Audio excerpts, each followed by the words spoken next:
Hello, friends. Welcome to episode 340.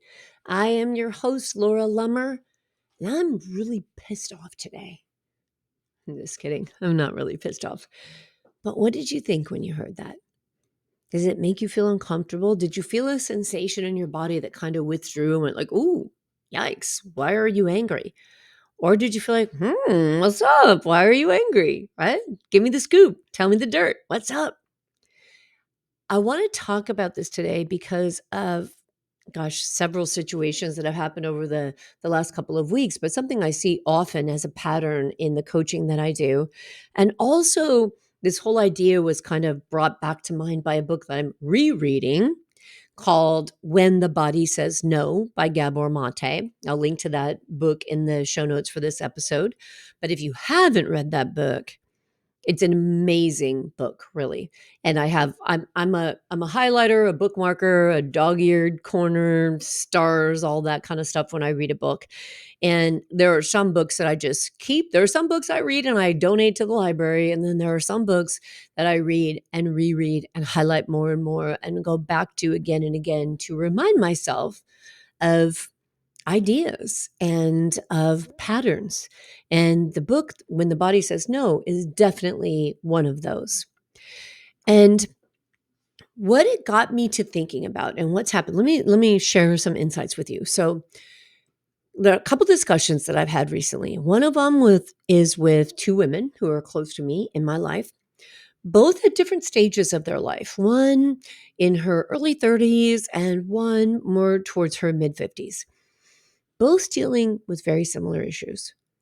And the issue is, I don't like what's happening in my relationship. He's really pissing me off. He should know better. And by the way, I've never said anything about it. Right? Does that resonate with you? Can you think about times when you've done something and you did it to keep the peace, to keep someone else happy? You did it because you didn't want to rock the boat. You did it because you didn't want to upset somebody, but you didn't want to do it. It could be something as simple as he always wants Italian food, and I freaking hate Italian food. I wish he realized that I loved Mexican food, but he just doesn't. He's so insensitive. But he has no idea that you don't like Italian food because you've never said, I don't like Italian food. He has no idea that you love Mexican food because you've never said, I prefer Mexican food. And then you resent him or her for what they think you like and for not understanding and knowing you, but you've never said anything about it. You repress your emotions. You don't speak up for yourself. And then you start getting bitter. You start resenting. You start getting angry. And the story in your mind is, he makes me angry. She makes me angry. That makes me angry. And the truth is, you've never spoken up for yourself. You've never allowed your authentic self to be seen. You've never talked about what you love. You never talked about what you need. You've never talked about what you want. You expect other people to know it, which they never will because most of them are not swamis. And then you're mad at them for not knowing. But I think that the truth of that is more that you're mad at yourself for not knowing yourself. You're mad at yourself for not speaking up for yourself. But it's way easier for us to be mad at someone else than it is to be mad at ourselves. Right? It's a lot easier to own, they made me feel that way. They were insensitive. They didn't know. They should have known, than it is that I never said anything. I never did anything. And I remember this specifically because I was married very young, my first marriage. I was 17 years old when I got married. A few days later turned 18. But the point is, I had no idea about how to navigate a relationship. None. I mean, I had seen the example of my parents, which, although my parents were devoted people and good parents and, wanted to do the best that they could, it was pretty dysfunctional relationship, right? They fought, they yelled, My dad demanded and ruled the roost, and my mom cried and backed down and demeaned herself. And when that's all you know, you see these patterns growing up and you think, this is the way a wife is supposed to be. This is the way a daughter is supposed to be. A woman is supposed to be. A sister is supposed to be. And even if they don't align with what you feel is right, you believe, because you've been conditioned to believe, that that's the way it's supposed to be. And one of those things that we're conditioned to believe is that we shouldn't be angry, right? Negative emotions are bad. We shouldn't feel them. In fact, we judge ourselves when we feel the anger, when we feel resentment, when we feel incensed by something. We go straight to, I'm a bad person for feeling that. We judge our own feeling instead of listening to our own feeling. We judge our own feeling and say, oh, I shouldn't be angry. And in fact, I see this a lot. I don't even know really the right words to describe it. It's like the difference between doing something externally, maybe, and then just actually experiencing and being something. And here's what I mean by that. I will coach a lot of women, and when I'm speaking to them, I see, I feel, even if it's on Zoom, I feel the anger. I see it bubbling up. I see the resentment. I see the anger. And as soon as it gets like right about to their neckline, they shut it down. And they'll say, but I do breath work, do yoga, do meditation, but I am above that, but I move past the anger. But it's not true because I see the anger. I see it bubbling up, and then I see them stop it and stuff it because they have a belief that it's not okay to be angry. Something's wrong with you if you're angry. But what if anger was a teacher? What if anger was a lesson for us? Why is anger part of the natural spectrum of human emotions? I mean, it doesn't make sense to me. If we're not supposed to feel it, why do we feel it? We feel it, right? It's there, it's real, it's true. Why do we push it away? Why do we judge ourselves for experiencing a natural human emotion? And I think about this in the same terms as I think about a relationship where you are in a relationship with someone and you never say what you want, what you need, what you feel, what you think, right? You never say, this is me, but you go along with, I'll do whatever you want. I'm here to make you happy. I don't want to rock the boat. I want to make sure everybody's pleased. I want to make sure there's no conflict at any time, anywhere. And I will do that at the cost of my own needs. I'll do that at the cost of my authentic self. And then what starts to happen is that not only do you resent people around you that you never spoke up to, but you start resenting yourself. And we see this in our bodies too. I see this a lot in cancer survivors.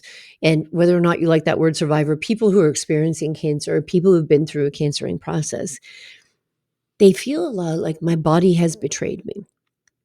And I think sometimes if we dig down deep enough, we can see that we never listened to our body to begin with.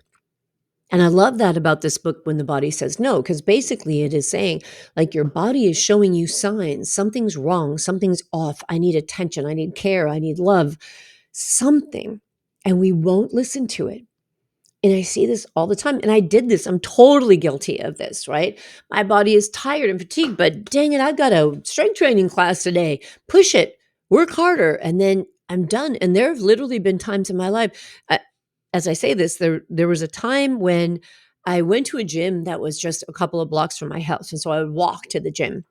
And I went there this one time, and I remember I was feeling tired, and I went to the gym and I did this workout. It was a high intensity interval kind of workout. And when I left that workout, I was walking home and I got outside the gym and I thought, I am going to pass out. I feel horrible. And I walked around the corner of the gym and just sat down on the sidewalk and leaned against the wall to just get my bearings straight. You know, I was feeling dizzy. I was feeling out of it. I was feeling exhausted. And I waited there for a little while until I had the energy to walk home. And then when I walked home, which wasn't far at all, I got home and I thought, I need to lay down. I'm so tired. But instead of thinking, I didn't honor what my body was telling me, my thinking was, why the hell isn't my body responding the way it's supposed to? Right? Come on. I'm supposed to be stronger than this. Come on. And I wasn't listening to what my body was saying. I'm tired. I need rest. And so we're in this relationship with this body, but we don't listen to it. We don't allow our own expression. And then even when our body, we're feeling in ourselves like an anger, a resentment, we're feeling a physical sensation that's caused by this emotion. And we don't even pay attention to that. We don't listen to it. We don't connect to ourselves. We don't love on ourselves. We fight it. We refuse it. We resist it. So I want to read something to you that really struck me in this book, When the Body Says No. And I don't know, this is like maybe the third time I've read this book. It's so good. And I'll link to it in the show notes because it's amazing. But I want to read this to you because I think it's really important to think about. It says, while we cannot say that any personality type causes cancer, certain personality features definitely increase the risk because they're so likely to generate physiological stress. Repression, the inability to say no, and a lack of awareness of one's anger make it much more likely that a person will find herself in situations where her emotions are unexpressed, her needs are ignored, and her gentleness is exploited. Just pause there for a second, because does that resonate with you? Because I see this so much. I see women holding back who they are. And a lot of times they hold it back because there's this thought that if I say this out loud, someone will be angry with me. If I say this out loud, for instance, if it's a close relationship, if I express how I feel, they might be mad at me. And if they're mad at me, they might not want to be with me. They may not want to be in my life, whether it's a spouse, a significant other, or a child, or a friend, whatever it is. But I think that this is a thought error, right? We get this story in our head that if I'm myself, they won't like me. But the truth is, and I think there's always this kernel of truth, when we create a story about what someone else thinks of us, it's really because that's what we think of us. It's really because we haven't made peace with ourselves. It's really because we do not love ourselves fully. We look at ourselves and judge ourselves, and we don't like something that we see within ourselves. Therefore, we think other people won't like it either. And we kind of forecast our story on them. We don't like the way that our body is. We don't like the feelings or the desires that we have. We judge them for whatever reason we're conditioned to judge them. And we assume other people will judge them as well. We're not in a healthy relationship with ourselves, loving ourselves, knowing that we're good, knowing that we're worthy, knowing that we're doing the best we can do at any given time, at any given period, knowing that we have desires and that those desires are okay to have, to do more, to do less, to be more productive, to be less productive, whatever it is that you're desiring is okay because that's what you need. But then we go back to some conditioning thinking and we just think like, I shouldn't need that. I shouldn't want that. Why do we do that to ourselves? Let me read you this other excerpt from When the Body Says No, as I think this is also very profound. So Gabor Mate is talking about how people have these habitual tendencies and they think this is just me, right? This is an indelible trait. This is who I am. And I hear this all the time. This is who I am. This is what I do. I am this. Think about the labels we give to ourselves. I am the rock. I am strong. I am the fixer. I am this. And I am the one who orchestrates everything, right? I'm in control. So he says that people often identify with these habituated patterns, believing them to be an indispensable part of the self. They may even harbor self-loathing for certain traits. For example, when a person describes herself as a control freak, In reality, there's no innate human inclination to be controlling. That's pretty fascinating, right? What there is in a controlling personality is deep anxiety. The infant child who perceives that his needs are unmet may develop an obsessive coping style, anxious about each detail. When such a person fears that he is unable to control events, he experiences great stress. Unconsciously, he believes that only by controlling every aspect of his life and environment will he be able to ensure the satisfaction of his needs. As he grows older, others will resent him and he will come to dislike himself for what was originally a desperate response to emotional deprivation. The drive to control is not an innate trait, but a coping style. Emotional repression is also a coping style rather than a personality trait set in stone. I think that is so powerful. Like we just think that's who I am. I'm a people pleaser. But the truth is, when we turn to people pleasing, it's because we're in fear. We're functioning from a place of scarcity, fear, self doubt, and anxiety. That if I don't do things I think will please that person may react in a way that I'm afraid of. Maybe that person will judge me. Maybe that person will push me away. Maybe that person won't like what I reveal to be my true self. And so we never reveal our true self. And we repress and repress and repress. And then one day we wake up, and maybe we wake up because we got a cancer diagnosis. And maybe we wake up because of that diagnosis and we realize, like, what the hell? How did I get here? Who am I? What have I done to myself? How did I lose myself? How did I lose that person who was creative and inspirational and loving and sparkly? And how did I shut myself down? Right? How did I start to ignore what my body was telling me when I was suppressing who I actually am? And then when the anger came up from it, and I realized, like, I'm a normal person with normal emotions, and I don't like these things that are going on, and I feel anger. And then the judgment came in and said, no, no, no, I shouldn't feel anger. Anger's not good. I'm not allowed to be angry. Anger is not a good girl. Good girls don't get mad. Let me take a breath. Let me be a good yogi, and let me find peace. And there's nothing wrong with finding peace, but there is something healing about holding space for what you feel, about allowing yourself to become very curious. Like anger. Okay, I'm angry that I got cancer. Why?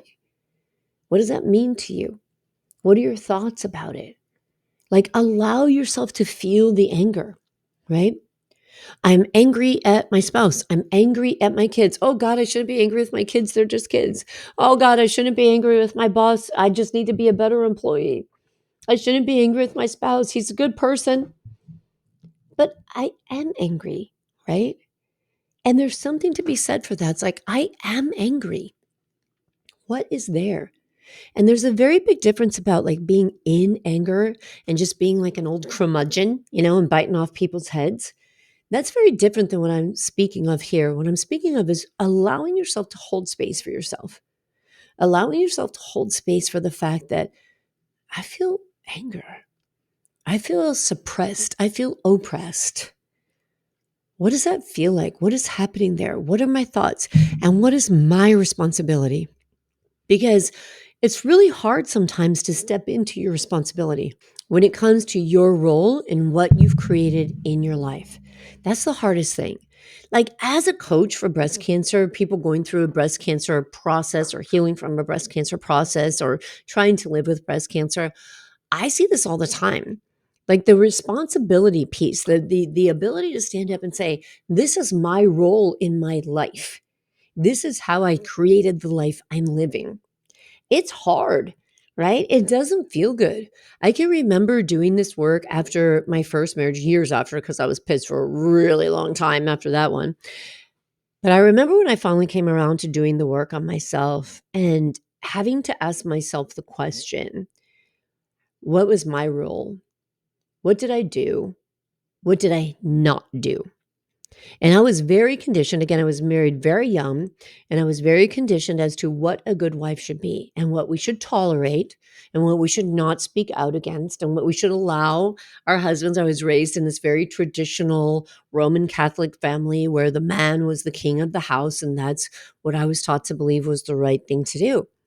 So no matter how angry I was, it was my fault for being angry. Like I wasn't a good enough wife. I wasn't a good enough partner because I shouldn't be angry, right? Does that resonate with you? Do you shut yourself down when you start to notice, I feel angry? Do you say, I shouldn't feel angry?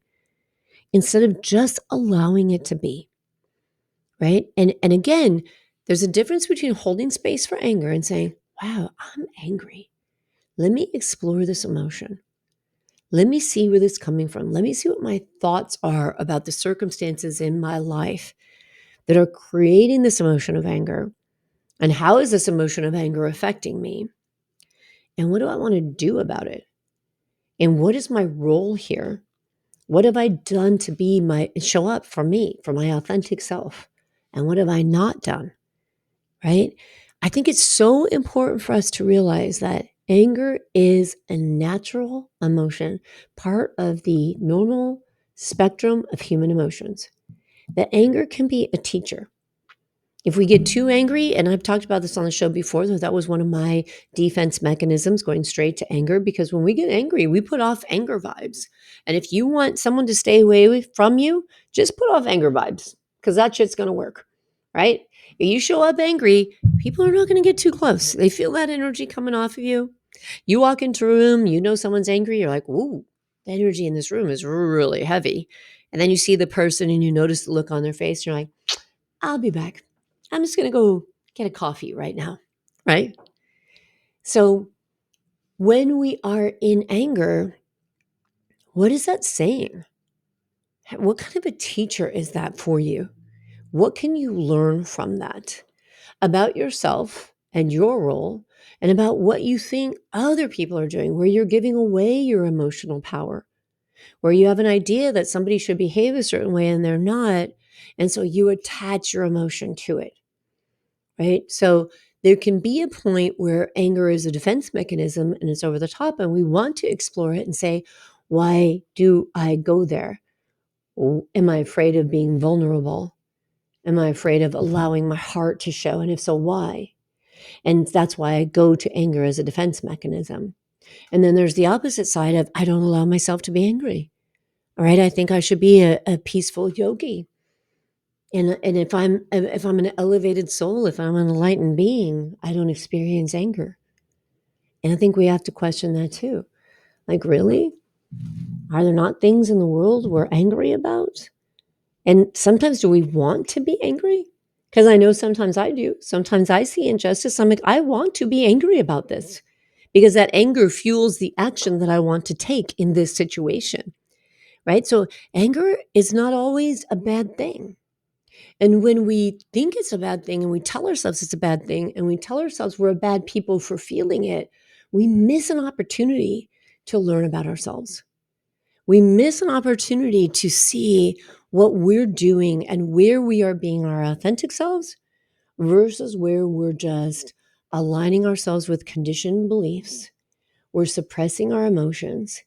And in doing so, we're making ourselves sick. So, what I'd love for you to take away from this podcast episode is, can you let yourself be angry? Can you hold space for anger? And that doesn't mean blowing up on everybody in your house, but taking a moment for yourself and noticing and saying, I'm angry.